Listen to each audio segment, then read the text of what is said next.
The sun hung merciless in the bleached Texas sky, baking the earth until it cracked like old leather. Jake Sullivan wiped the sweat from his brow with the back of his hand, squinting at the shimmering heat waves that rose from the barren landscape. His horse, a sturdy bay mare named Belle, snorted and pawed at the dusty ground, her flanks already damp with perspiration, though it was barely past noon. "Easy, girl," Jake murmured, patting her neck. "We'll find water soon enough." He'd been riding since dawn, following the dried creek bed that should have led to the Brazos River. Should have, but hadn't. The drought had been particularly cruel this year, turning familiar landmarks into unrecognizable wasteland. Jake had lived in these parts for near on 15 years, ever since Martha passed, and he'd never seen it this dry. The leather of his saddle creaked as he shifted his weight, scanning the horizon for any sign of the river. His canteen was down to its last few swallows, warm and metallic tasting. Belle needed water more than he did, though a man could go without for a spell. But a horse in this heat wouldn't last long.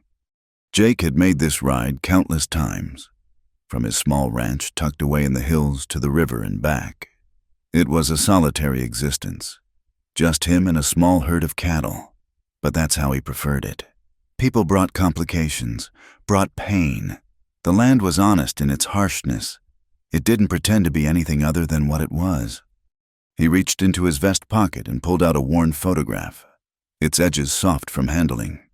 Martha smiled back at him, forever young, forever gone. 10 years now since the fever took her, and still he carried her picture like a talisman against the loneliness. He tucked it away again, focusing on the task at hand. The rifle in its scabbard bumped against his leg as Belle picked her way down a rocky slope. Jake had learned long ago to never ride unarmed in this country. Between rattlesnakes, coyotes, and the occasional band of rustlers, a man needed to be prepared, though, truth be told, he hadn't fired at anything more threatening than a rabbit in months. Finally, just as the sun reached its zenith, he spotted the telltale line of cottonwoods that marked the river's course. Relief washed over him as surely as the sight of those trees promised water. Belle must have smelled it too, because she quickened her pace without any urging from him. The Brazos was running low, but it was running. Jake dismounted at a sheltered spot where the bank sloped gently to the water's edge, letting Belle drink her fill while he refilled his canteen upstream. The water was tepid but clear, and he splashed some on his face and neck, savoring the momentary coolness. He was just about to take a long drink when he heard it, a sound that didn't belong to the natural rhythm of the river. Jake froze, his hand instinctively moving to the Colt .45 on his hip. Years of living alone had honed his senses sharp as a blade. Someone was nearby, and they were trying hard not to be heard. Moving slowly, Jake stood and surveyed the thick brush along the riverbank. Nothing seemed out of place, but the hair on the back of his neck prickled with warning. Belle had stopped drinking and stood with her ears pricked forward, nostrils flaring. Then he saw her. She burst from the undergrowth like a startled deer, stumbling over the rocks in her haste. Her dress, what was left of it, was torn and muddied, hanging in tatters from her slight frame. Dark hair tumbled wild around a face streaked with dirt and tears. But it was her eyes that caught him, wide and desperate, the color of sage honey, filled with a terror that made his chest tighten. She saw him and stopped short, swaying on her feet like she might collapse at any moment. For a heartbeat, they stared at each other across the few yards of riverbank, neither moving nor speaking. Jake could see her trembling. Whether from fear or exhaustion, he couldn't tell. "Please," she whispered, her voice barely carrying over the sound of the water. "Please, they'll kill me if you don't help." Jake's hand remained on his gun. Though he didn't draw it, he'd lived long enough to know that desperation could make people dangerous. And a pretty face didn't change that fact. But something in her eyes, in the way she held herself despite her obvious fear, made him hesitate. "Who's after you, miss?" he asked, keeping his voice low and steady. She glanced back the way she'd come, and Jake saw her legs were scratched and bleeding from running through the brush. My husband, or the man who claims to be—" Her voice broke on the words. "Please, I know you don't know me, but I've got nowhere else to go." Jake had seen plenty of domestic troubles in his time. Usually, it was best to stay out of such things. A man's business with his wife was his own, according to most folks' thinking. But the raw fear in her voice, the way she looked ready to run back into the wilderness rather than face whatever was behind her, stirred something in him he'd thought long buried. "How many?" he asked. 3, maybe 4. They were at the crossing upstream when I slipped away." She took a tentative step closer. "I'm not asking you to fight them. Just let me ride with you a ways. Once I'm far enough, I'll find my own path." Jake studied her for another moment. She couldn't be more than 25, with delicate features that spoke of a gentler upbringing than most frontier women. Her hands, though dirty, lacked the calluses of hard labor. This wasn't some saloon girl or farmer's daughter. This was quality, or had been once. The sound of horses carried faintly on the wind, and the woman's face went pale beneath the dirt. Without thinking, Jake made his decision. "Can you ride?" he asked. Hope flared in her eyes. "Yes." "Then get on." He swung back into the saddle and extended his hand down to her. She didn't hesitate, grasping it firmly despite her trembling. With surprising strength, she pulled herself up behind him, her arms wrapping around his waist with the desperation of a drowning soul finding solid ground. "Hold tight," Jake said, spurring Belle into motion. The mare, rested and watered, responded eagerly, carrying them away from the river and into the maze of canyons and mesas that Jake knew like the lines on his own weathered hands. As they rode, he could feel the woman pressed against his back, her breath coming in short gasps that had nothing to do with the ride.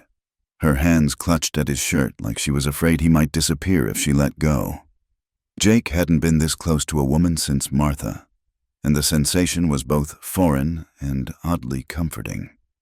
Behind them, the sounds of pursuit grew louder, then began to fade as Jake guided Belle through paths that no stranger to this land could follow.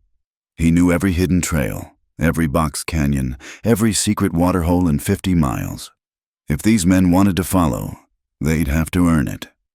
The woman hadn't spoken since they'd left the river, but Jake could feel the tension slowly leaving her body as the distance grew. Finally, as the sun began its descent toward the western horizon, painting the landscape in shades of gold and crimson, she said softly, "Thank you." Jake didn't respond. He'd made his choice back at the river, for better or worse. Now he just had to figure out what to do with the frightened woman clinging to him like he was her last hope in the world, which, he reflected grimly, he just might be. The canyon walls rose steep and red around them as Jake guided Belle deeper into the labyrinth of stone. The woman's arms had loosened slightly around his waist, but she still held on as if letting go meant falling into an abyss. They'd been riding hard for near 2 hours, and Jake could feel Belle beginning to tire beneath their combined weight. "We'll stop soon," he said, his voice rough from the dust and silence. The woman stirred against his back. "Are you sure we're far enough?" "Far enough for now. Horse needs rest, and those men won't find us where we're headed." True to his word, Jake soon turned Belle into a narrow cleft in the rock face, barely wide enough for the horse to pass through. It opened into a small, sheltered hollow with an overhang that provided shade and concealment. A seep in the rock had created a small pool of water, green with algae but drinkable. Jake dismounted first, then helped the woman down. Her legs buckled as her feet touched the ground, and he caught her elbow to steady her. Up close, he could see the exhaustion etched into every line of her face, the purple shadows beneath her eyes that spoke of sleepless nights. "Thank you," she said again, straightening with a visible effort. I don't even know your name." "Jake Sullivan." He busied himself with loosening Belle's saddle, giving the woman time to collect herself. "And you?" "Sarah." She paused, as if considering whether to give her full name, then added, Sarah Whitman, though I suppose that name doesn't mean much now. Jake glanced at her. The Whitman name meant plenty in these parts. Old money from back east, with fingers in cattle, mining, and politics. But he kept that knowledge to himself, focusing instead on tending to Belle. Sarah sank down onto a flat rock, wincing as she did so. Jake noticed the way she favored her left side, the careful way she moved, without asking. He retrieved his saddlebags and pulled out a canteen and some hardtack wrapped in cloth. It's not much, he said, offering them to her. She took the canteen gratefully, drinking in small, careful sips despite her obvious thirst. It's more than I've had in 2 days. 2 days. Jake kept his voice neutral, but inside he felt a flicker of anger. What kind of man let his wife go without food and water? Sarah nodded, breaking off a piece of hardtack. I left in the night. Took nothing but the clothes on my back. I thought I could make it to Fort Worth, find help there, but they discovered I was gone sooner than I expected. Jake settled himself against the canyon wall, keeping watch on the entrance to their hiding spot. This husband of yours, he got a name. Charles Morrison. The name came out bitter as alkali water. Though he's not my husband, whatever he claims, the ceremony, it wasn't valid. I wasn't willing. Jake's jaw tightened. He'd heard of such things, men using force or trickery to claim wives, especially when there was money or land involved. The law was thin out here, and those with power often wrote their own rules. Morrison, he repeated. Big man. Rides with hired guns. Sarah's eyes widened. You know him? Know of him. Owns the Double Bar Ranch north of here. Word is he's been buying up land however he can get it. Jake studied her face. You got family, someone who might be looking for you. She shook her head, a strand of dark hair falling across her cheek. My father passed 6 months ago.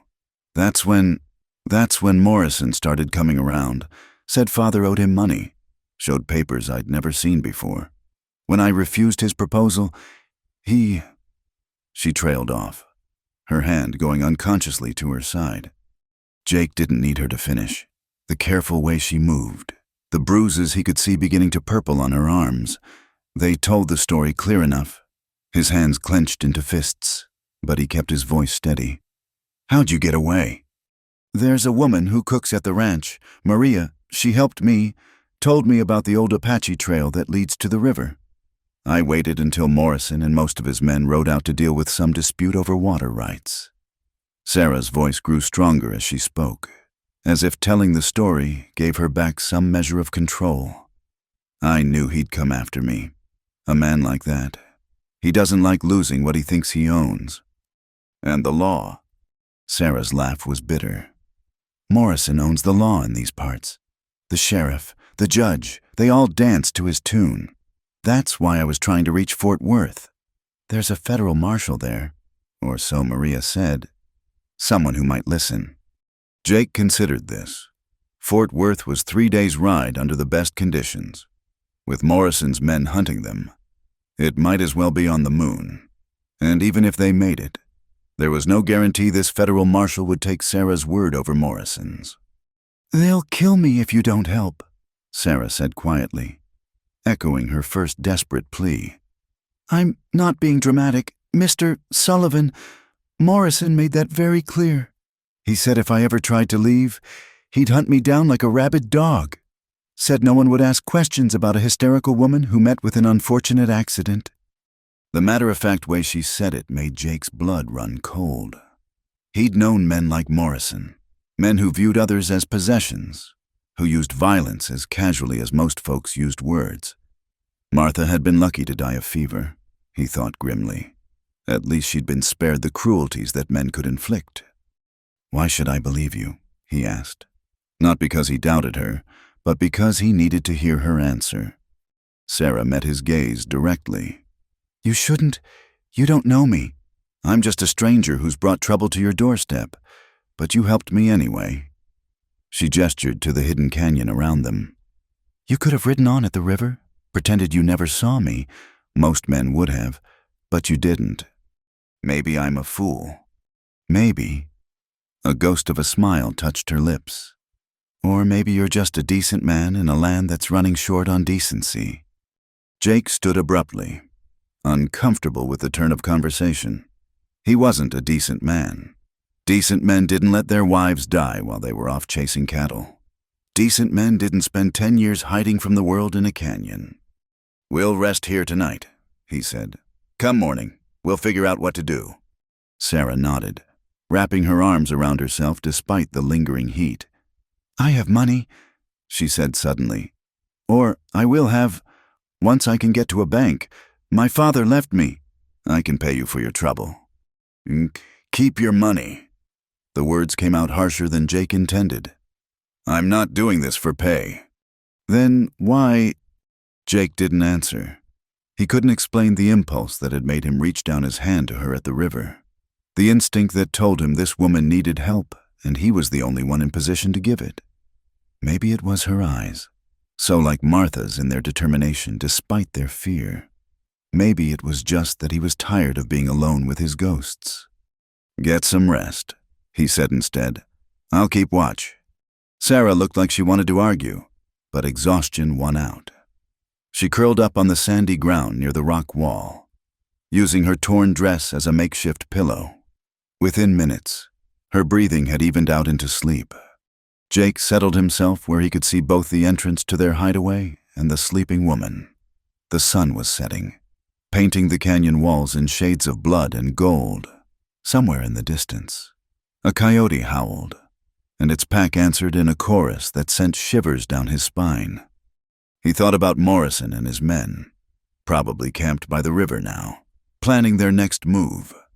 They'd expect Sarah to keep running, to try for one of the towns.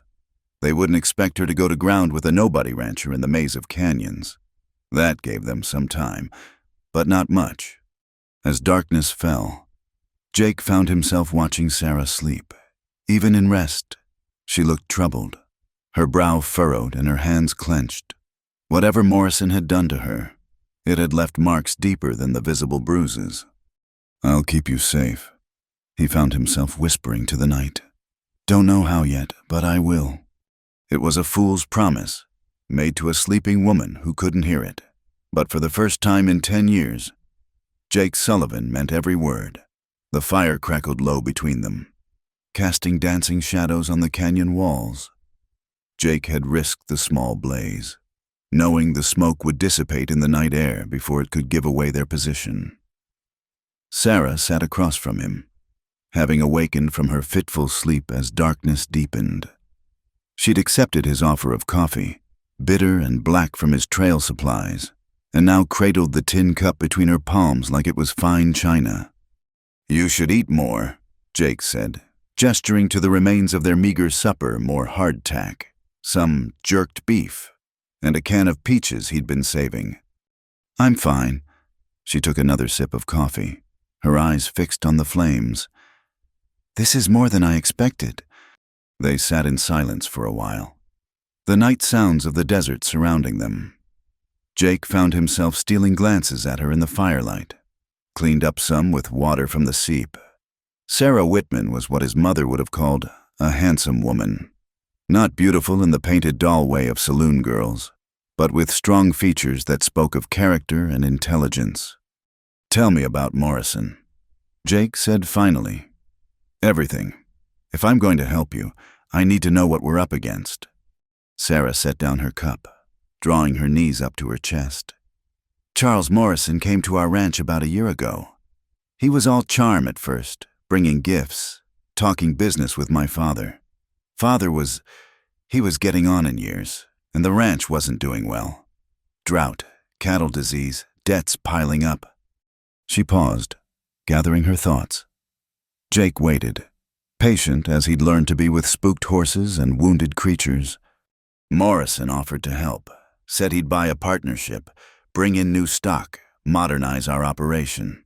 Father was grateful, saw him as a savior." Her voice turned bitter.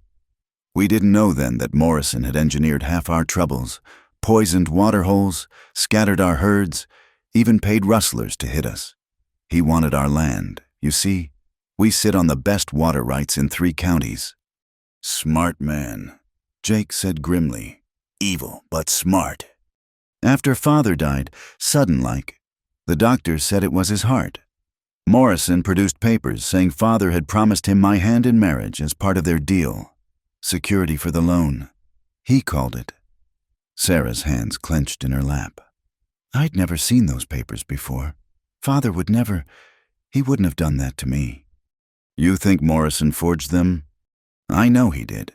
But who would believe me? Morrison had the sheriff there when he showed them to me. Had the judge confirmed they were legal.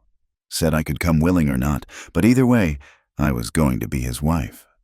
Jake felt the old familiar anger building in his chest. The same helpless rage he'd felt when Martha lay dying and the doctor was 3 days away, drunk in some saloon. The fury at a world where might made right and the law was just another tool for those with money and guns. The ceremony, Sarah continued, her voice dropping to almost a whisper, was a mockery. The preacher Morrison brought in wasn't even a real minister. I found out later he was wanted for murder 2 states over, but it didn't matter. Morrison had what he wanted, a legal claim to me and my father's land. How long? Jake asked quietly. 3 weeks. She looked up at him then, and the pain in her eyes hit him like a physical blow. 3 weeks of being his property, of learning what kind of man he really was when the mask came off. Jake stood abruptly, unable to sit still. He paced to the edge of their small camp, his hand resting on his gun. Should have shot him at the river, he muttered. Should have waited for them to show and put them all in the ground. No. Sarah's voice was firm.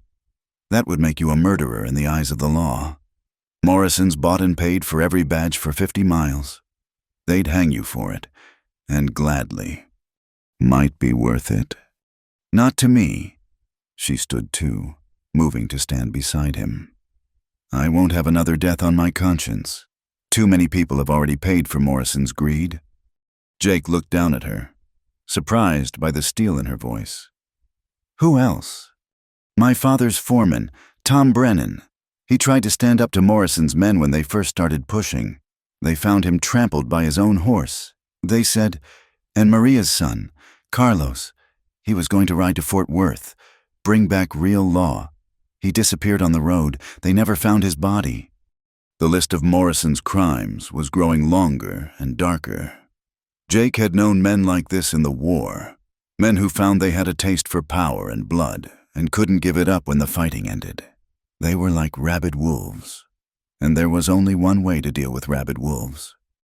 Why didn't you run sooner? He asked. Sarah wrapped her arms around herself, though the night was warm. I tried, the first week. Morrison caught me before I'd gone 5 miles. After that, he made sure I understood what would happen if I tried again. Not just to me, but to anyone who helped me. Maria risked everything telling me about the Apache Trail. And now you've put that target on me. She flinched as if he'd struck her. I'm sorry, I was desperate. I'll leave in the morning. Find somewhere else. No. The word came out harder than Jake intended. I didn't mean it like that. I just need to know what I'm dealing with. Been a long time since I had to think about anyone but myself and Belle. Sarah studied his face in the firelight. You lost someone? It wasn't a question. Jake found himself reaching for the photograph in his pocket, then stopped. My wife, Martha, 10 years ago. I'm sorry. Wasn't your fault. He moved back to the fire, adding another small branch to the flames. Fever took her while I was off on a cattle drive. 3 days there and back, and she was gone before I even knew she was sick. If I'd been home. You couldn't have known. Maybe not, but I wasn't there when she needed me. Swore I'd never fail anyone like that again. He looked up at her. Course, easiest way to keep that promise was to make sure there wasn't anyone to fail. Sarah returned to her place by the fire, but closer to him this time. Is that why you live out here alone, hiding from the world? Not hiding, just waiting. For what? Jake didn't have an answer for that. He'd been waiting so long he'd forgotten what he was waiting for. Death. Maybe. Or just for the pain to fade enough that he could breathe without feeling like there was a stone on his chest. Tell me about before, he said, changing the subject.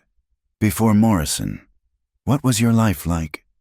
A soft smile touched Sarah's lips. It was good. Simple. But good. Father raised horses mainly. Had an eye for bloodlines like you wouldn't believe. I helped train them. The young ones especially. Had a way with them. Father said. Her smile faded. Morrison sold them all. Said cattle were more profitable. You miss it.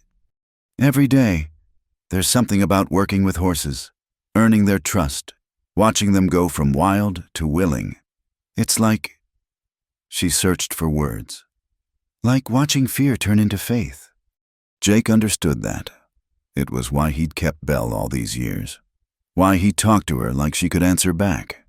Animals were honest in ways people rarely were. I had a mare, Sarah continued. A little gray Arabian father bought from a trader heading to California.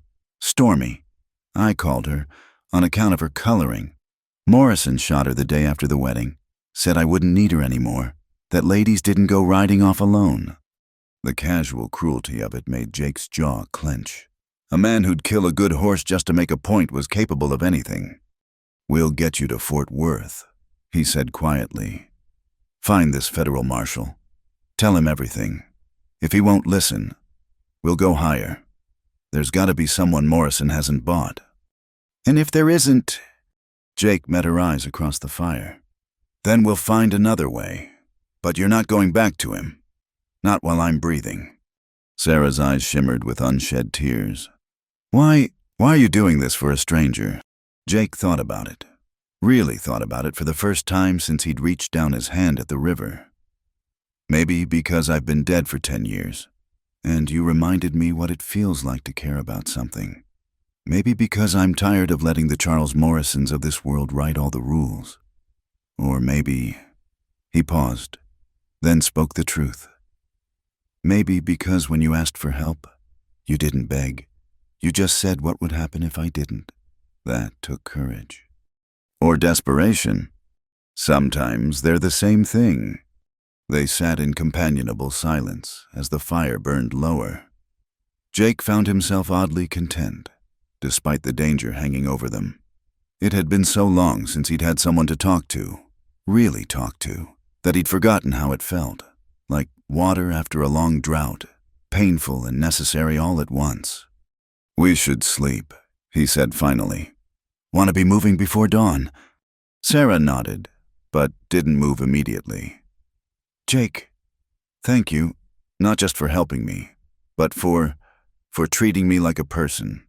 Not a problem to be solved or a possession to be claimed. Just a person. Get some rest, Sarah. Tomorrow's going to be a hard ride. As she settled back into sleep, Jake took up his watch position again. But this time, he wasn't just guarding against Morrison's men. He was protecting something he'd thought he'd never have again. A purpose. A reason to see the sun rise beyond mere habit. The night stretched long and dark ahead, full of danger and uncertainty. But for the first time in a decade, Jake Sullivan was truly awake. The second night found them deeper in the canyon system, holed up in a natural cave that Jake had discovered years ago while tracking a wounded deer. The space was larger than their previous shelter, with a sandy floor and a narrow entrance that could be easily defended. Jake had even stashed some supplies here, blankets wrapped in oilcloth, canned goods, ammunition remnants of his occasional line camps. Sarah helped him lay out the blankets while Belle grazed on the sparse grass outside. They worked in comfortable rhythm, having found an easy partnership over the day's hard riding. She'd proven herself capable in the saddle, never complaining despite the brutal pace Jake had set. You've used this place before, Sarah observed, noting the blackened stones arranged for a fire pit. Now and then, when the weather turns bad or I'm working cattle too far from home. Jake struck a match, coaxing flames from the dry wood he'd gathered.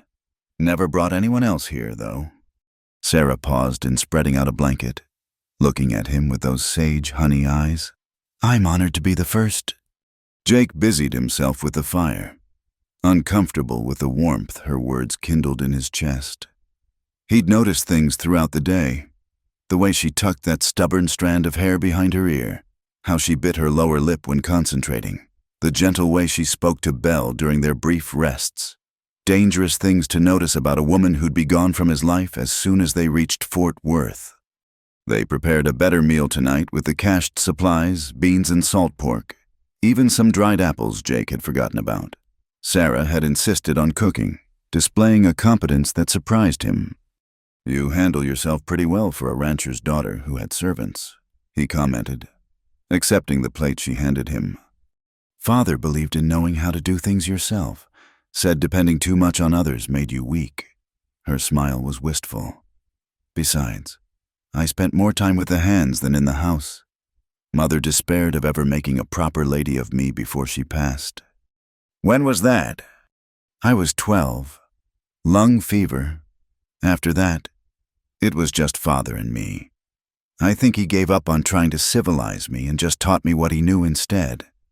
They ate in companionable silence, the fire crackling between them. Outside, the desert had come alive with the night sounds, the distant yip of coyotes, the rustle of small creatures in the brush, the haunting call of an owl.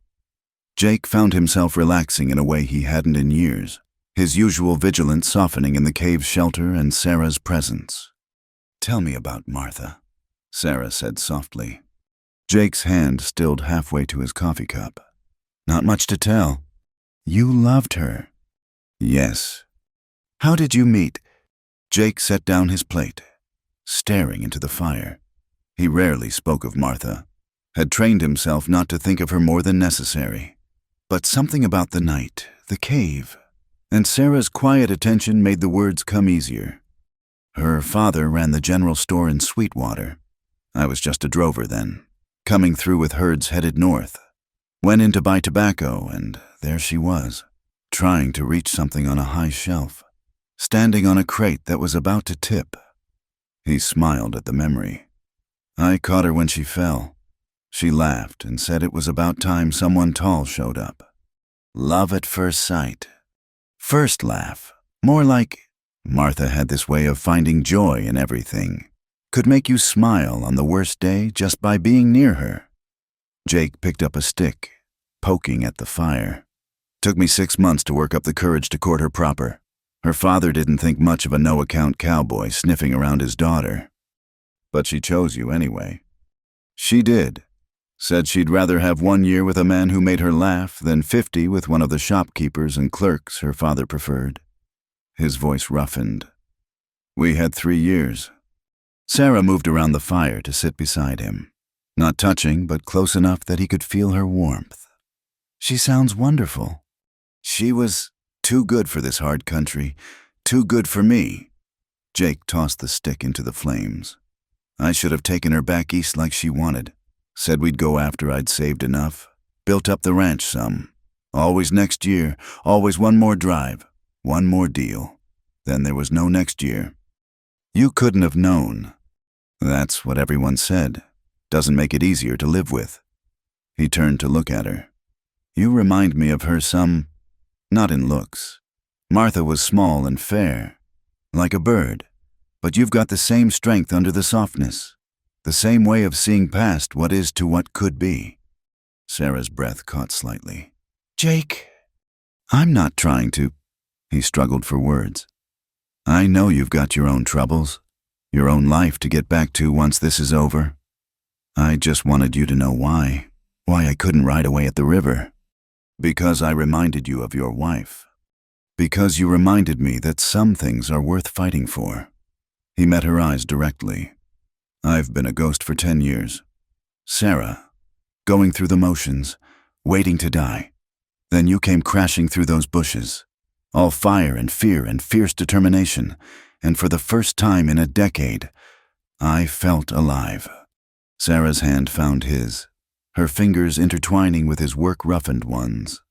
"I'm glad it was your campfire I stumbled into. Another man might have—" "Don't!" His hand tightened on hers. "Don't think about what might have been. We deal with what is." They sat that way for a while, hands clasped, watching the fire die down to embers. It was the first time Jake had voluntarily touched another person beyond necessity since Martha's funeral.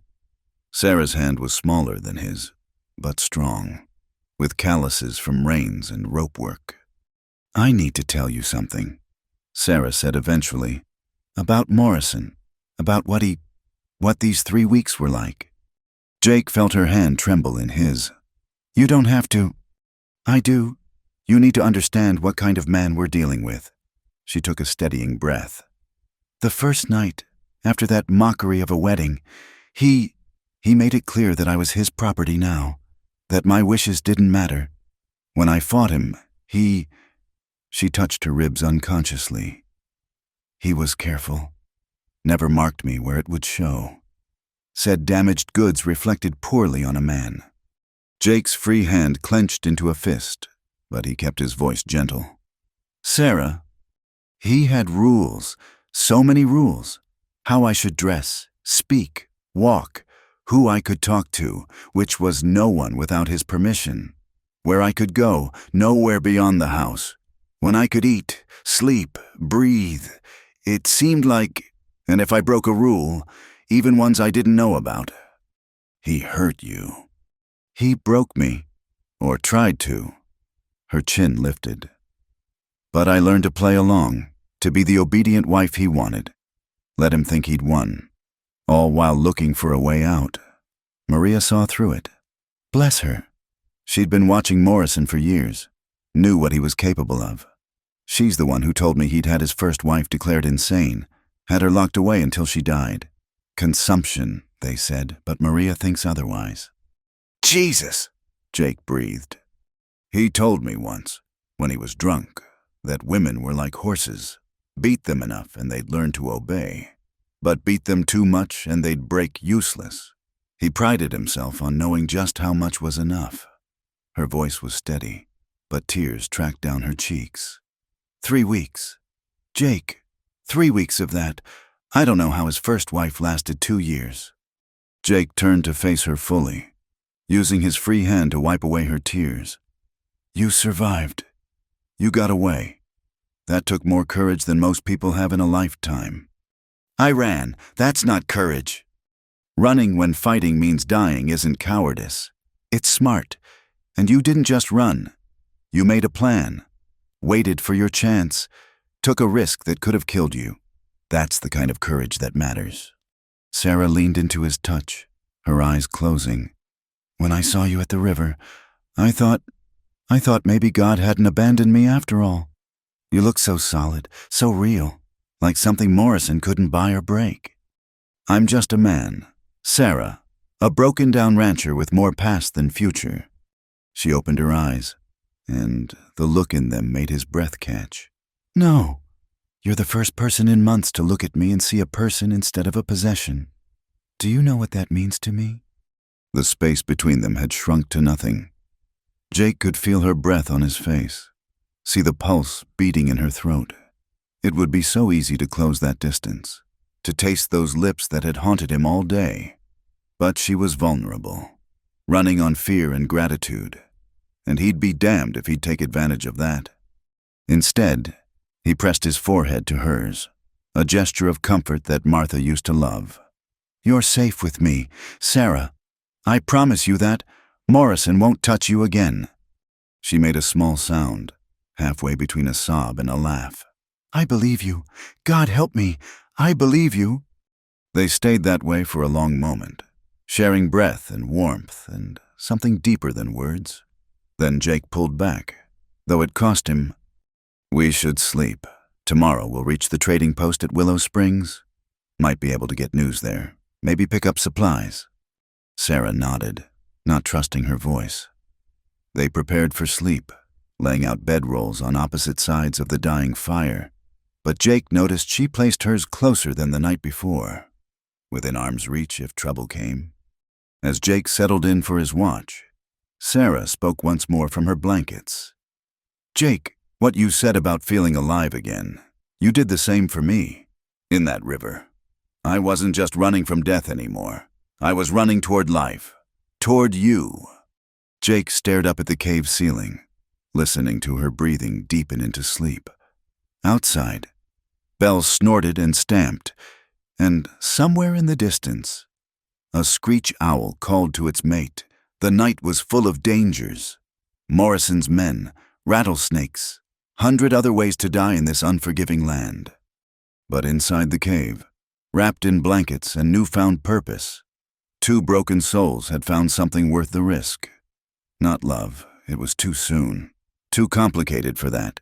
But connection, understanding, the first fragile hope that maybe, just maybe, they could be more than the sum of their scars. Jake touched the photograph in his pocket one more time, then let his hand fall. "I'm trying, Martha," he whispered to the darkness. "I'm trying to be the man you always said I could be." The night gave no answer, but, for once, Jake didn't need one. He had something better, a reason to see the dawn, and someone to protect when it came. The dust cloud appeared on the horizon just after noon, rising like smoke from the burning land. Jake had been expecting it. They'd been too lucky for too long. He pulled Belle to a stop on the ridge, shading his eyes against the harsh sun.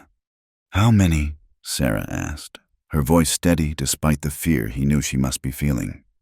4, maybe 5. Jake studied the approaching riders, calculating distances and options. Moving fast but not pushing their horses to death. They're confident they've got our trail. They'd left the trading post at Willow Springs that morning after a tense night. The proprietor, a greasy man named Hobbs, had looked at Sarah too long and asked too many questions. Jake had kept one hand on his gun the whole time they'd bartered for supplies, knowing word would spread fast about a lone man traveling with a woman who matched Sarah's description. "Can we outrun them?" Jake shook his head. "Belle's strong, but she's been carrying double for 3 days. Their horses are fresh." He scanned the landscape, his mind working through possibilities. Below them stretched a maze of arroyos and box canyons, cut deep by flash floods over countless years. "But we don't need to outrun them. We just need to outsmart them." He turned Belle toward a narrow defile that cut into the mesa, barely visible from the main trail. Sarah's arms tightened around his waist as they descended into the shadows between the stone walls. The temperature dropped 20 degrees, and the sound of Belle's hooves echoed off the rock like drum beats. "You know this place?" Sarah asked. "I tracked a mountain lion here once. It's a dead end, but they won't know that until it's too late." Jake guided Belle around a sharp bend, then another, until they reached a wider spot where ancient floods had carved out a small amphitheater in the stone. "Get down!" Sarah slid off Belle's back, and Jake followed, leading the horse to a protected overhang. His movements were quick but calm as he pulled his rifle from its scabbard and checked his ammunition. "Here." He handed Sarah his spare pistol. A .38 Smith & Wesson. "You know how to use this?" "Father taught me." She checked the cylinder with practiced ease. "But I've never shot at a person before." "With luck, you won't have to today either. But if something happens to me—" "Don't—" Her hand caught his arm. "Don't talk like that." Jake covered her hand with his. "If something happens to me, you take Belle and ride hard for that crack in the north wall. Looks like nothing, but it opens up after 20 feet. Follow it out and keep heading north. There's a town called Cedar Ridge about a day's ride. Ask for Sheriff Tompkins. He's one of the few honest lawmen left in these parts." "Jake, promise me." Sarah's jaw set stubbornly. "I'm not leaving you." "Damn it, woman. This isn't the time for—" He stopped at the sound of horses entering the canyon. The echoes made it hard to count, but Jake figured at least 4 riders. Their voices carried on the still air, rough with frustration and heat. "Tracks lead in here. Mr. Morrison, fresh as morning dew." Jake's blood chilled. Morrison himself was with them. That changed things. The man wouldn't give up, wouldn't be reasoned with, wouldn't leave witnesses. "Then we finish this," Morrison's voice replied, cultured but with an edge of cruelty that made Jake's finger itch for the trigger. "I want my property back, boys, the woman alive if possible, but dead if necessary. As for whoever's helping her, well, we can't have people thinking they can steal from Charles Morrison." Sarah had gone pale at the sound of his voice, her whole body trembling. Jake moved closer to her, his presence solid and reassuring. "Stay behind that rock," he whispered. "No matter what happens, stay down." He positioned himself behind a boulder that gave him clear sight lines down the canyon. The riders would have to come around that last bend single file. The walls were too narrow for anything else. It was the best defensive position he could ask for, but 4 or 5 against 1 were still bad odds. The first rider appeared, a lean man with a week's worth of beard and a tied-down holster that marked him as a gunman. Jake recognized the type men who sold their skills to the highest bidder and slept sound no matter who they killed. "That's far enough," Jake called out, his rifle steady on the man's chest. The rider pulled up sharp, his hand moving toward his gun. Well, looks like we found our thief." "No theft involved. Just a man helping a woman in trouble. Turn around and ride out, and nobody has to die today." More horses crowded behind the first rider. Jake caught a glimpse of Morrison, a big man, well-dressed even for a chase, with the soft look of someone who let others do his killing. "Is that Jake Sullivan?" Morrison called out, sounding amused. "The hermit rancher I heard you'd gone soft in the head after your wife died. Didn't figure you for the type to steal another man's woman." "She's not your woman. Morrison never was." "I have papers that say different, legal papers, signed and witnessed." Morrison's voice hardened. "Sarah, darling, I know you're there. Come out now, and I might forgive this little adventure.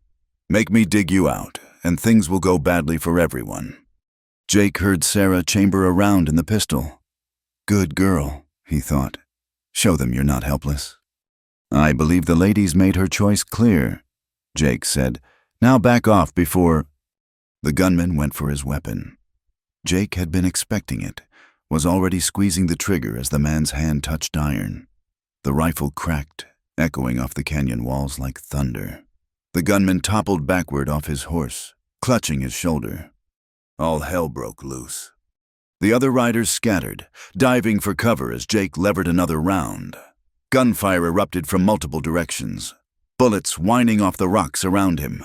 Jake fired again, saw another man spin and fall, but they were spreading out now, using the rocks and scrub for cover, trying to flank his position.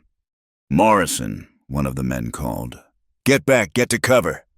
But Charles Morrison sat his horse in the middle of the canyon, face twisted with rage. "Kill him! Kill them both if you have to. I want this finished." A bullet sparked off the rock inches from Jake's head, driving him down. He could hear them moving, working their way around his position. 3 men at least, maybe 4, all experienced killers. His rifle was good for distance, but if they got close, that's when he heard it, the sharp crack of the .38. Sarah had shifted position, was firing at someone Jake couldn't see. A man cursed, boots scrambling on stone. She'd bought him seconds, but seconds might be enough. Jake rolled to a new position, came up firing, another man down, this one for good. But the others were closing in, and his ammunition was running low. He could see one working his way along the canyon wall, using every bit of cover. Professional. Deadly. "Jake!" Sarah's warning came just as the gunman broke from cover, rushing his position. Jake swung the rifle like a club, catching the man across the jaw. They went down together, rolling in the dust and rocks. The man was younger, stronger, but Jake had desperation and decades of hard living behind him. He got his hands on the man's throat, squeezed until the struggling stopped. When he looked up, Morrison was there, his own pistol drawn and aimed at Sarah. She stood in the open, her gun empty, chin raised in defiance. "Drop the rifle, Sullivan," Morrison said pleasantly, "or I'll put a bullet in her pretty head." Jake let the rifle fall, his mind racing for options. One man left besides Morrison, wounded but still dangerous, somewhere in the rocks. Bell was 20 feet away, too far. His pistol was in its holster, but Morrison would shoot before he could draw. "You know what your problem is, Sullivan," Morrison asked, keeping his gun on Sarah. "You're predictable, noble, the kind of man who can't let a woman suffer. It makes you weak. And you're the kind who hurts women for sport." Jake replied, "That makes you less than a man." Morrison's face darkened. "I'm going to enjoy watching you die, but first, I think you should see what happens to those who defy me." He turned the gun toward Jake. "Sarah, my dear, come here now." Sarah took a step forward, then another. Jake could see her trembling, see the fear and hatred warring in her eyes, but he could also see something else, determination. "That's close enough," Morrison said when she was within arm's reach. "Now watch, Sullivan. Watch what happens to—" Sarah moved faster than a striking snake. Her empty gun came up and across, catching Morrison in the temple. As he staggered, she grabbed for his weapon. They struggled for the gun, Morrison's greater strength against Sarah's desperation. Jake was already moving, but the wounded gunman had emerged from cover, rifle raised. No time to reach Morrison. No time for anything but one desperate play. Jake drew and fired in one motion, years of practice guiding his hand. The gunman jerked and fell. Jake spun back to see Sarah and Morrison still fighting for the gun. It went off, the sound enormous in the stone amphitheater. For a heartbeat, nobody moved. Then Morrison stepped back, looking down at the spreading red stain on his vest. You shot me." He sounded more surprised than hurt. "No," Sarah said, her voice steady. "You shot yourself. I just didn't let go." Morrison fell to his knees, then forward. In seconds, it was over. Jake moved to Sarah, who stood staring at Morrison's body with a mix of horror and relief. "It's done," he said softly. "You're free." She turned into his arms then, burying her face against his chest. He held her as she shook, whispering words of comfort he wasn't sure she could hear over the pounding of their hearts. "Is it really over?" she asked finally. Jake looked around at the canyon-turned battlefield. 5 men down, including Charles Morrison. There would be questions, investigations, legal complications. But Morrison was dead, and dead men couldn't hurt anyone anymore. "The killing's over," he said. "The rest, we'll face that together." Sarah pulled back to look at him. "Together? If you'll have me, I know you've got a ranch to rebuild, a life to reclaim. But I'd like to help, if you'll let me." Instead of answering, she kissed him, not gentle or tentative, but fierce with life and relief and promise. Jake kissed her back, tasting tears and dust and hope. When they broke apart, Sarah managed a shaky smile. "I think I'd like that. Jake Sullivan, I think I'd like that very much." They gathered what they needed from the dead men's supplies: ammunition, water, Morrison's horse for Sarah to ride. As they prepared to leave the canyon, Jake took one last look at the bodies, violence and death, the old companions he'd hoped to leave behind. But sometimes, he reflected, a man had to fight for what mattered. "Where to now?" Sarah asked, mounted on her new horse. Jake swung up onto Bell, feeling lighter than he had in years despite everything. "Cedar Ridge first, to report this, then Fort Worth to make sure Morrison's claims die with him. After that," he looked at her, this woman who'd crashed into his life and made him feel alive again. "After that, we'll see. The world's full of possibilities for 2 people with courage enough to chase them." Sarah smiled, the first real smile he'd seen from her. "Lead the way, Cowboy. I'm right behind you." As they rode out of the canyon, leaving death behind and facing an uncertain future, Jake found himself thinking not of Martha and old pain, but of Sarah and new beginnings. The sun was still high, the land still harsh, and trouble would surely find them again. But for now, they were alive and free and together, in the wild Texas country. Sometimes that was miracle enough. The dust of the trail still clung to their clothes as Jake and Sarah rode into Cedar Ridge at sunset. Sheriff Tompkins, a grizzled man with honest eyes, listened to their story without interruption. When Jake finished, the sheriff leaned back in his chair, studying them both. "Morrison's dead, you say?" "He is," Jake confirmed. "Along with 4 of his hired guns. Self-defense. Sheriff, they had us cornered." Tompkins nodded slowly. "I believe you. Sullivan, known you long enough to know you're not a liar or a killer without cause. And Morrison." He shook his head. "Man like that makes enemies. Question is, can you prove what you're saying in a court of law?" "I have documents," Sarah said, speaking for the first time since they'd entered the sheriff's office. "Hidden at my father's ranch. Proof that Morrison forged papers, that he was behind the rustling, maybe even father's death. That'll help. But Morrison had friends, bought men in high places. This won't be easy." Tompkins stood, reaching for his hat. "I'll ride out with some deputies tomorrow, recover the bodies. Meanwhile, you two best get some rest. There's a clean boarding house on 2nd Street. Tell Mrs. Pauley I sent you." As they left the sheriff's office, Sarah seemed to shrink into herself. The reality of what lay ahead was settling in. Legal battles, public scrutiny, the weight of killing a man, even in self-defense. "Hey," Jake said softly, touching her elbow. "We'll get through this." She looked up at him, attempting a smile. "I know, it's just, for a moment in that canyon, I thought it was over, but it's not. Is it? Morrison's dead, but his shadow's still there."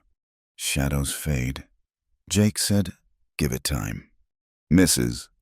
Pauley's boarding house was indeed clean, with separate rooms and a proprietress who asked no questions beyond whether they'd be wanting supper.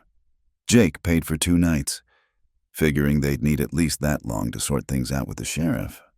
Over a meal of beef stew and cornbread, Sarah regained some of her composure. "I need to send word to Fort Worth," she said. "Let them know Morrison's dead before his people can muddy the waters." "Sheriff Tompkins can handle that. Man's got connections with the federal marshals."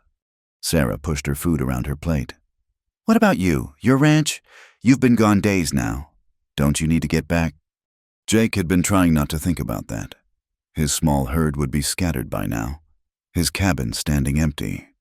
But looking at Sarah across the table, he found he didn't much care. "A ranch'll keep. Got bigger concerns right now." "I'm not your concern. Jake, you've done more than enough." "You trying to get rid of me?" That brought a small smile. "No, I don't want you to feel obligated.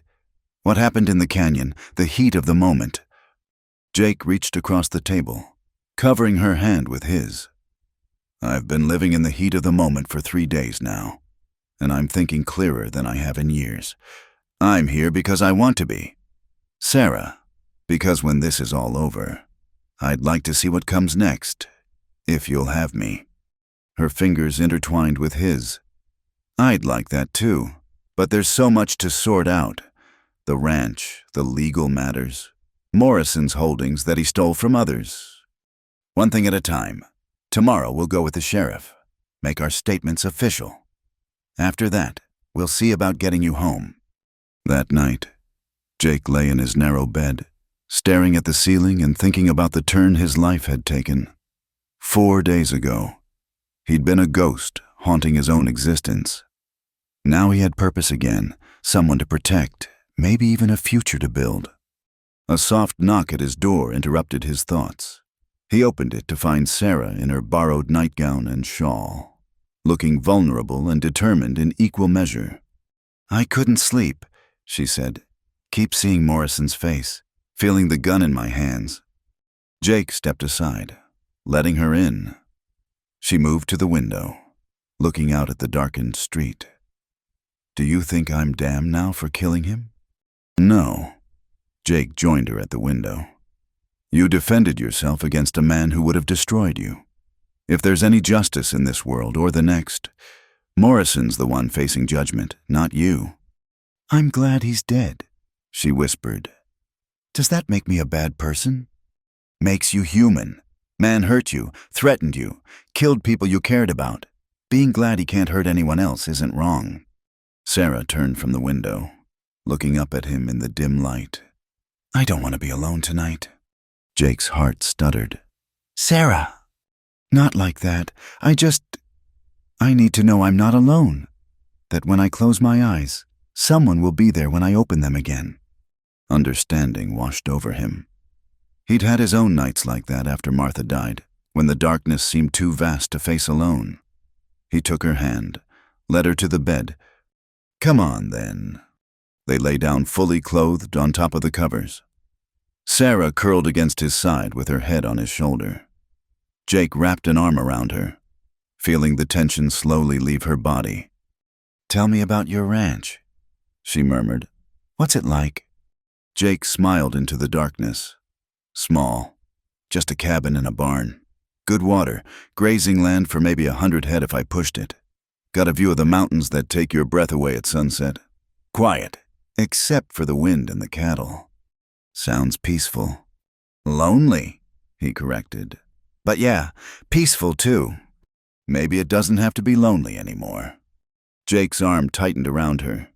"Maybe not." They talked quietly as the night deepened, about horses and cattle, about dreams deferred and hopes renewed. Sarah told him about her plans for her father's ranch, about breeding horses again, about making something good from Morrison's ashes. Jake found himself sharing things he'd never told anyone, about his childhood back east, about why he'd come west, about the dreams he'd buried with Martha. Somewhere in the small hours, they fell asleep like that, wrapped in words and warmth and the fragile beginning of something neither quite dared name yet.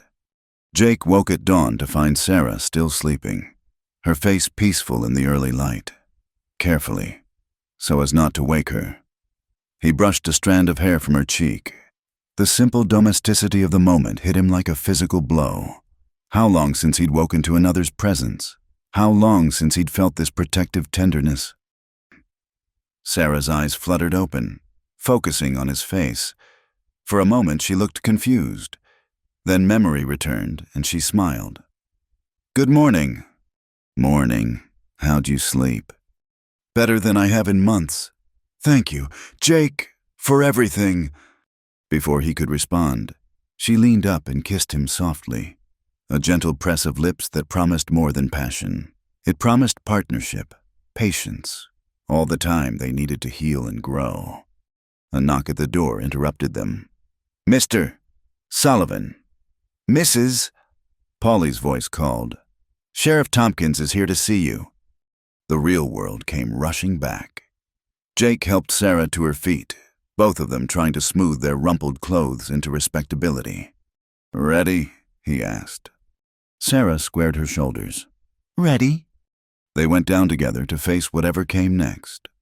The sheriff was waiting in the parlor with 2 federal marshals who'd arrived on the morning train. The questions came thick and fast.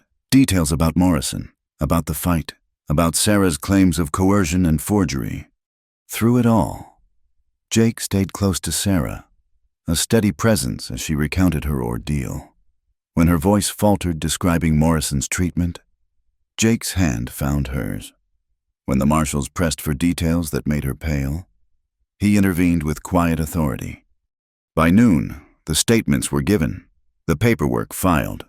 One of the marshals, a young man named Davies, seemed particularly interested in Morrison's business dealings.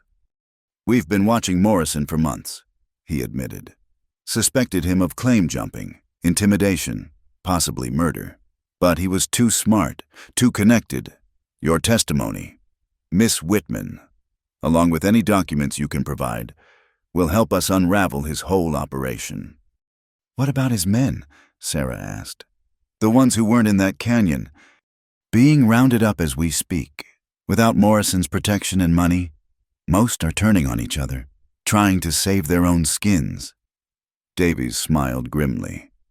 You've done this territory a service. Both of you. Morrison's reign is over. As the lawmen prepared to leave, Sheriff Tompkins pulled Jake aside. You did good, Sullivan. No, it couldn't have been easy, coming back to the world like this. Had a good reason, Jake said, glancing at Sarah. Tompkins followed his gaze and nodded knowingly. Take care of her, Jake, and let her take care of you. Second chances don't come often in this life. That afternoon, Sarah sent telegrams to Fort Worth and to her father's ranch, letting the few loyal hands know she was safe and coming home. Jake made his own arrangements, sending word to his neighbor to look after his cattle until he returned. When will that be? Sarah asked as they walked back from the telegraph office. Depends. How long you reckon you'll need help getting your place back in order? She smiled, the first truly happy expression he'd seen from her. Oh, could be quite a while. Months, maybe. Could even be years if I'm lucky. Well then, Jake said, offering her his arm. Guess I better plan on staying a spell. As they walked through Cedar Ridge in the afternoon sun, Jake felt the last of his old life falling away like shed skin. The hermit rancher was gone, replaced by a man with purpose, with connection, with hope. It wouldn't be easy. There were still battles to fight, wounds to heal, trust to build, but for the first time in a decade, Jake Sullivan was looking forward instead of back. And beside him, Sarah Whitman walked with her head high, free at last from Morrison's shadow. She'd found more than safety in that desperate flight to the river. She'd found herself again, and perhaps something even more precious. They'd saved each other, in all the ways that mattered. Now came the harder task of building something from that salvation, of turning a desperate alliance into a lasting partnership. But looking at Sarah in the golden afternoon light, feeling her hand on his arm, Jake thought maybe, just maybe, they had a chance. The road ahead was long and uncertain, but they'd walk it together, and in the wild, unforgiving country of West Texas. Sometimes that was the greatest miracle of all. The courthouse in Fort Worth stood like a monument to civilization in a land still half wild. Jake adjusted his string tie nervously, feeling out of place in the borrowed suit. Beside him, Sarah looked composed in a black dress appropriate for mourning, though Jake knew she mourned nothing about Charles Morrison's death. State your name for the record. The clerk intoned, Sarah Elizabeth Whitman. The courtroom was packed. Word had spread about the Morrison case, the wealthy rancher dead, his widow claiming coercion, his empire of corruption unraveling. Jake recognized some faces from Cedar Ridge. Others were strangers drawn by scandal and spectacle. The prosecutor, a thin man named Hartwell, began gently, Miss Whitman, can you tell the court about your relationship with the deceased? Sarah's voice carried clear and strong. Charles Morrison orchestrated my father's ruin through sabotage and intimidation. After father died, Morrison produced documents claiming I'd been promised to him in marriage as surety for debts. The documents were forgeries. Objection, Morrison's lawyer. Clement rose like a vulture sensing weakness. The witness cannot know that without examination of... I have the originals. Sarah interrupted. My father's actual papers, hidden before Morrison could destroy them, they show no such agreement. Judge Patterson, an elderly man with keen eyes, leaned forward. These documents have been submitted as evidence. They have, Your Honor. Hartwell confirmed. Along with testimony from 3 witnesses who saw Morrison's men poisoning water holes on the Whitman ranch. The questioning continued for hours. Sarah detailed the forced ceremony, the threats, the violence. Her voice wavered only once, when describing the night Morrison had killed her horse. He said it was to teach me that running was pointless, that everything I loved could be taken away. Jake's hands clenched in his lap. Across the courtroom, some of Morrison's remaining supporters shifted uncomfortably. It was one thing to steal land or intimidate rivals. Every man understood business could be ruthless. But deliberate cruelty to women and animals crossed lines even hard men recognized. Then came Clement's turn. Morrison's lawyer approached Sarah like a snake, all false sympathy and sharp fangs. Miss Whitman, or should I say, Mrs. Morrison, isn't it true you lived as Charles Morrison's wife for 3 weeks? I was held captive for 3 weeks, yes. You shared his home, his meals, his bed. Jake started to rise, but Sarah's slight gesture stopped him. Her chin lifted, eyes blazing. I was imprisoned in his home, allowed to eat at his pleasure, and subjected to his attentions against my will. If you're trying to shame me, Mr. Clement, you should know I feel no shame for surviving. Yet you felt no shame in taking up with another man mere days after your husband's death. Running off with this drifter, Clement gestured dismissively at Jake. Mr. Sullivan saved my life. He showed me more kindness in 3 days than Morrison showed in 3 weeks. How convenient that this knight in shining armor appeared just as you decided to abandon your lawful husband. Tell me, was this meeting really chance? Or had you and Sullivan planned? That's enough. Judge Patterson's voice cut through the room like a whip. Mr. Clement, if you have evidence of conspiracy, present it. Otherwise, confine yourself to relevant questions. Clement retreated, but the damage was done. Jake could hear the whispers starting, see the speculative looks. In the court of public opinion, a woman who left her husband for another man was always suspect, no matter the circumstances. The afternoon brought Jake to the stand. He told his part simply, finding Sarah at the river, the chase, the confrontation in the canyon, when Clement tried to paint him as a violent man looking for trouble. Jake met his gaze steadily. I've killed 5 men in my life, Jake said quietly. 3 in the war, fighting for the Union, 2 last week, defending myself and Miss Whitman. I take no pleasure in it, but I'd do it again to protect an innocent person. So you're a killer when it suits you. I'm a man who protects what needs protecting. Morrison and his men made their choice when they came hunting us. They chose wrong. The star witness came on the 2nd day, Maria Gonzalez, Morrison's former cook. She'd risked everything to travel from the ranch, and her testimony was damning. Mr. Morrison, he brought many women to the ranch over the years, she said, her English careful but clear. Some left crying, some didn't leave at all. When Miss Sarah came, I knew it would be bad. He wanted her too much, wanted to break her spirit. Objection, hearsay, and speculation. I have eyes, Maria said firmly.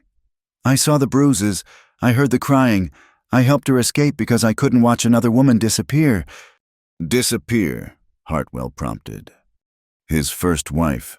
They said she went back east, but I found her things buried behind the barn. Her wedding ring, her clothes, even her shoes. What woman leaves without her shoes?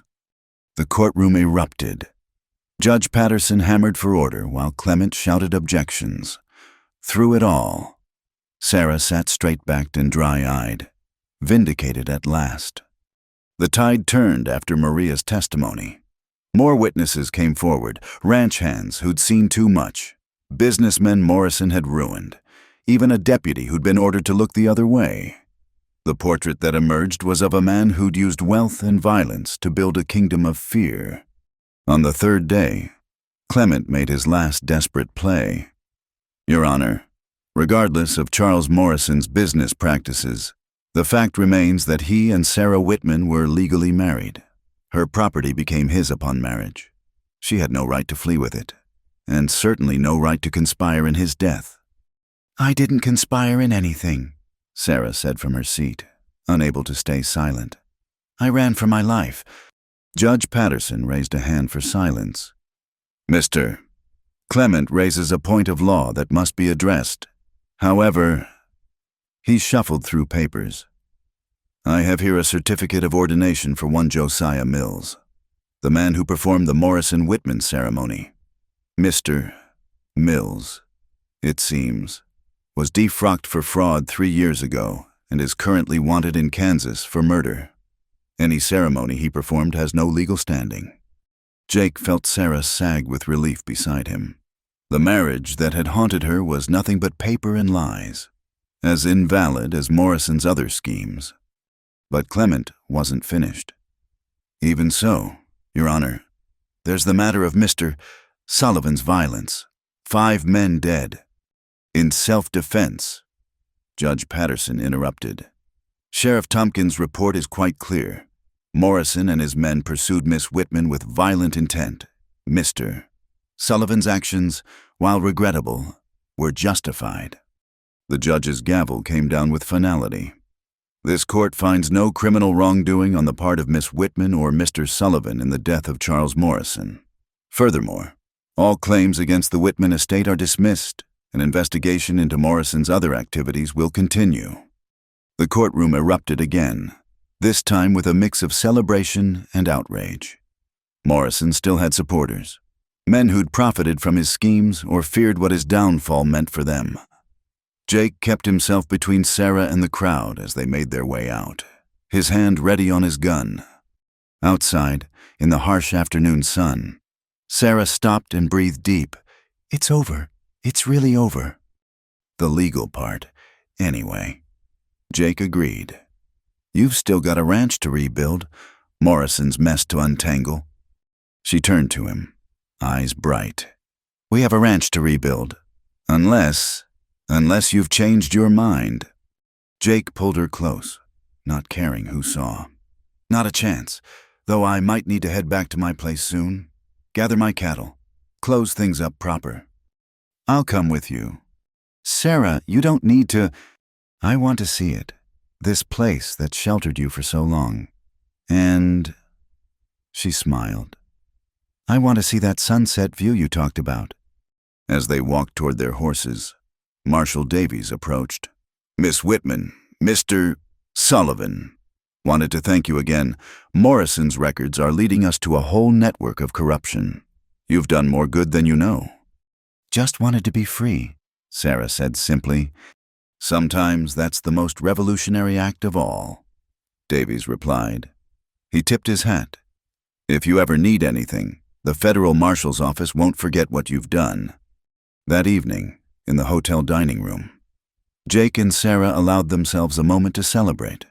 The wine was poor and the beef tough, but freedom made everything taste sweeter.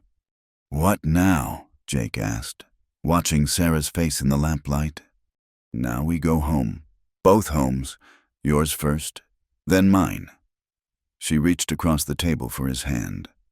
"And then we build something new, together." Jake thought of his empty cabin, of all the years he'd spent hiding from life.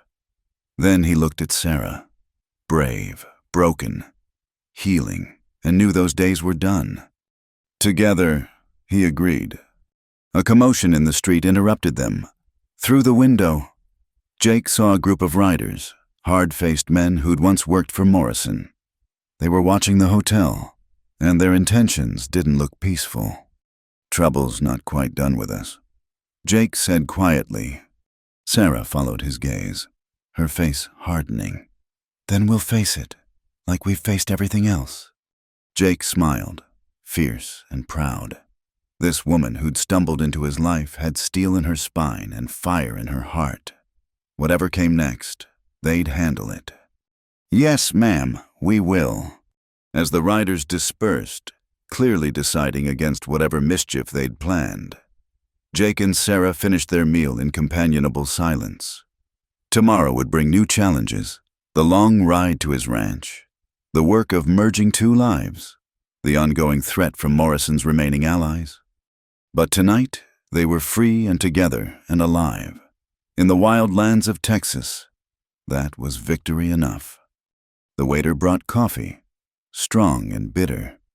Sarah doctored hers with sugar, a luxury she'd been denied at Morrison's ranch. Such a small thing, choosing how to take her coffee, but Jake saw her savor the freedom of it.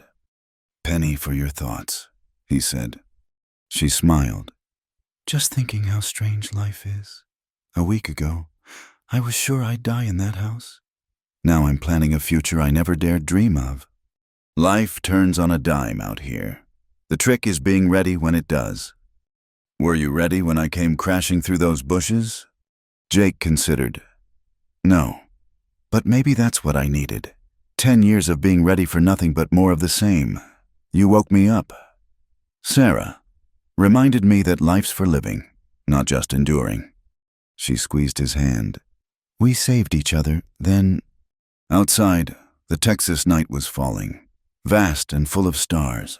Somewhere out there was Jake's quiet ranch and Sarah's wounded land, waiting to be healed and joined and made whole. It wouldn't be easy. Nothing worthwhile ever was. But sitting there in the lamplight, hands joined across a scarred table, two wounded souls who'd found each other against all odds knew they'd already survived the hardest part. They'd chosen hope over fear, love over safety, life over mere existence. The rest was just details. The morning they left Fort Worth, the sky stretched endless and blue, unmarked by clouds. Jake helped Sarah onto her horse, a sturdy mare they'd purchased to replace the one Morrison had killed. She'd named her Hope, and Jake thought it fitting. Ready? He asked, swinging up onto Belle. Sarah adjusted her hat, a practical wide-brimmed affair that replaced the delicate bonnets Morrison had forced her to wear. I've been ready since the day we met. They rode west, leaving the courthouse and its verdicts behind. The country opened up before them, vast and wild and full of promise.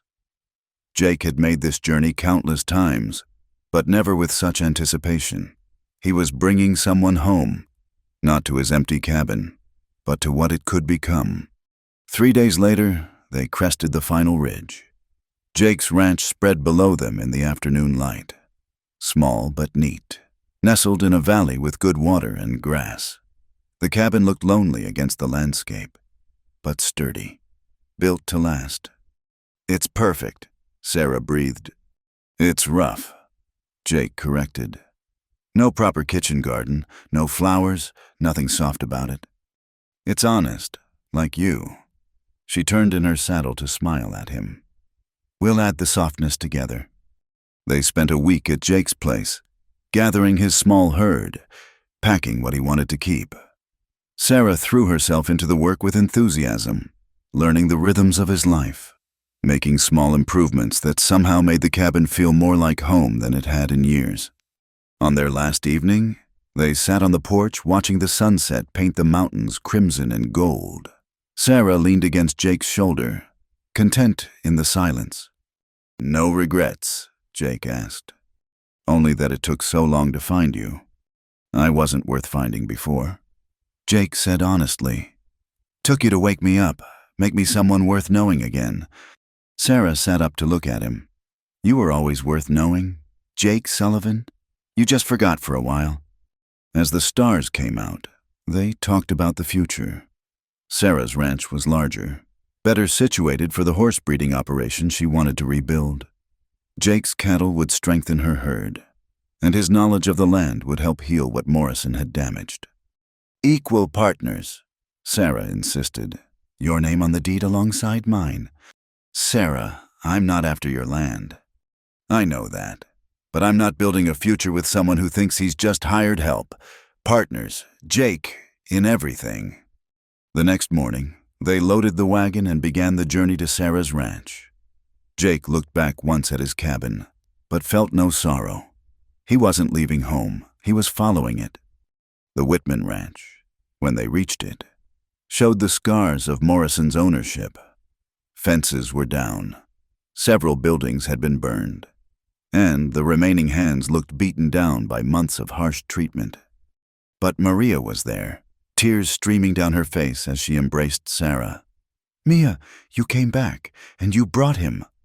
I told you I would, Sarah said, her own eyes wet. We're home, Maria, really home. The work was hard. Morrison's men had done real damage, both to the land and to the people. But word spread that Sarah Whitman had returned, backed by federal marshals and Jake Sullivan's quiet strength. Good men started drifting in, looking for work. The wells were cleaned, the fences mended, the buildings repaired. Jake threw himself into the labor, finding healing in the honest sweat and aching muscles. This was what he understood, building something real with his own hands, protecting what mattered. And Sarah worked alongside him, proving daily that her courage in that canyon was no fluke. 6 weeks after the trial, Marshal Davies rode out with news. Last of Morrison's gang has been rounded up. Found evidence of 3 murders, including your father, Miss Whitman. They'll hang for it. Sarah received the news quietly, her hand finding Jake's. It won't bring him back, but at least there's justice. And safety, Davies added. You won't have to look over your shoulder anymore.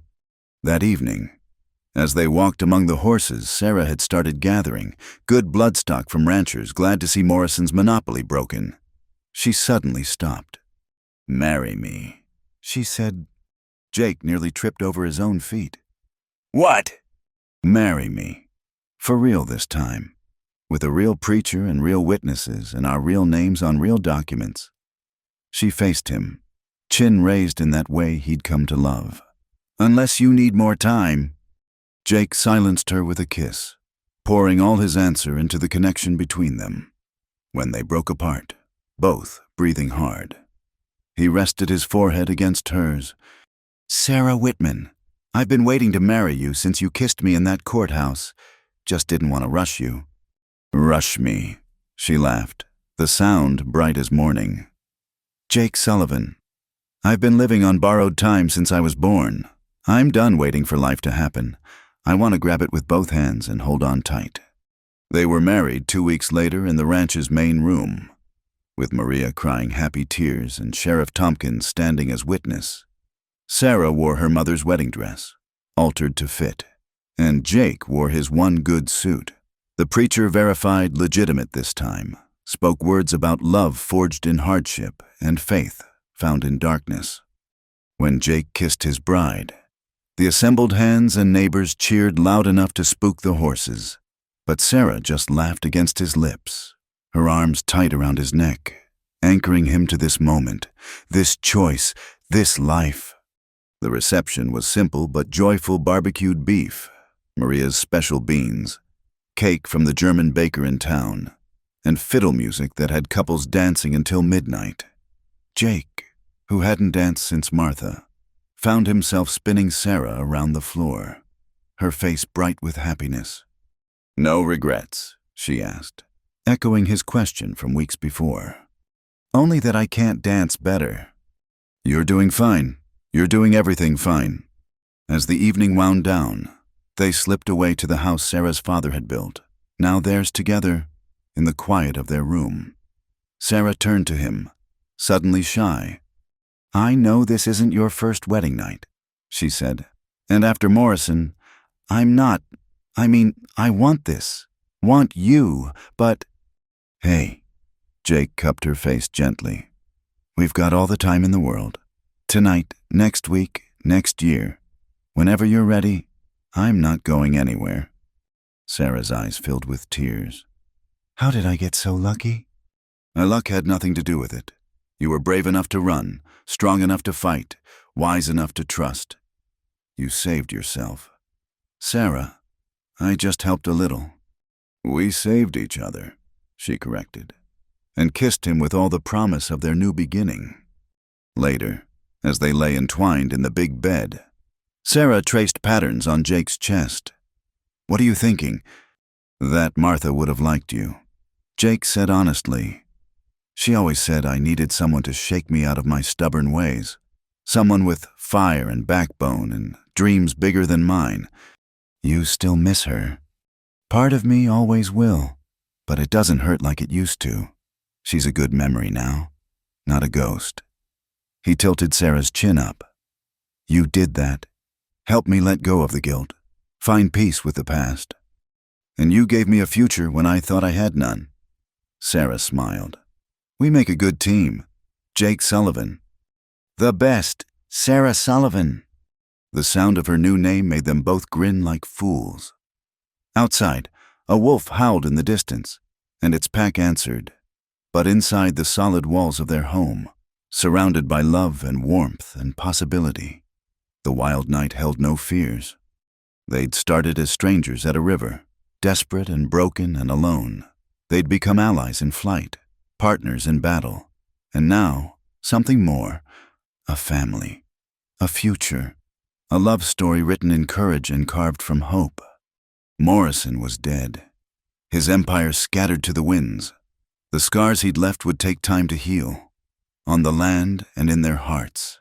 But Jake and Sarah had something stronger than one man's evil. They had each other and the life they were building together. As sleep claimed them, Sarah murmured against Jake's shoulder, "I love you, Cowboy." "I love you too, rancher's daughter." "Rancher now," she corrected drowsily.